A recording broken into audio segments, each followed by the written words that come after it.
Tinalakay ng isang komite sa Kamara mga panukalang layong palakasin ang community-based support systems at tiyakin na mayroong ligtas na espasyo ang mga kababaihan at kabataan na naging biktima ng karahasan. Si Sofia Potenciano para sa 13 sa Tanghali Live. Sofia? Greg, mas pinaigting ng House Committee on Women and Gender Equality ang pagsusulong ng mga panukalang batas na layon palawakin ang suporta at proteksyon para sa kababaihan at kabataan. Kabilang dito ang House Bill 5463 na inihain ni Committee Chairperson Ann Matibag. Sa ilalim ng panukala, magtatatag ng Resource Development at Crisis Assistance Centers para sa kababaihan at kabataan sa lahat ng lalawigan at lungsod sa bansa. Layon din itong palakasin at palawakin ang saklaw ng Republic Act No. 8505 o ang Rape Victim Assistance and Protection Act of 1998.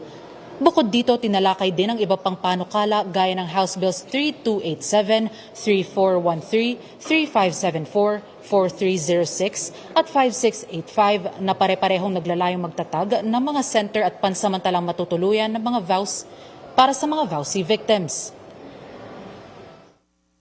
These measures reflect a shared recognition that protection, recovery, and empowerment must be accessible, not distant, delayed, and dependent on geography.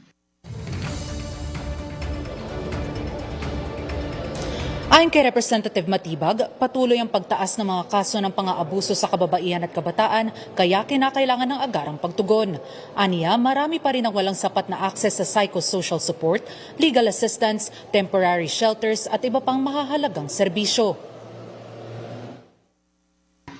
They aim to institutionalize a localized, holistic, and survivor-centered system of care, one that brings services closer to communities and ensures that no woman or child is left to navigate trauma alone. Dagdag pa ni Gabriela Women's Party List Representative Sara Jane Ilago, sa pamamagitan ng mga panukalang isinusulong, mabibigyan ng access at quality assistance ang ating mga kababayan na nangangailangan ng agarang serbisyo. Kailangan po talaga nating matiyak na hindi rin magagamit itong dagdag na batas na ito para takasan po muli yung responsibilidad na pondohan ng sapat ang ating mga serbisyo para sa mga kababaihan at mga bata na nangangailangan ng proteksyon at agarang serbisyo.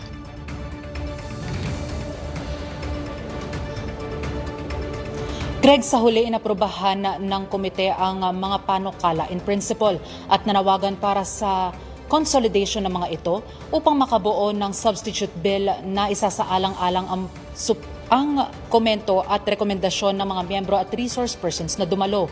Mula dito sa Kamara para sa Totoong Balita sa Bagong Pilipinas, Sofia Potenciano, 13 sa Tanghali ng Congress TV.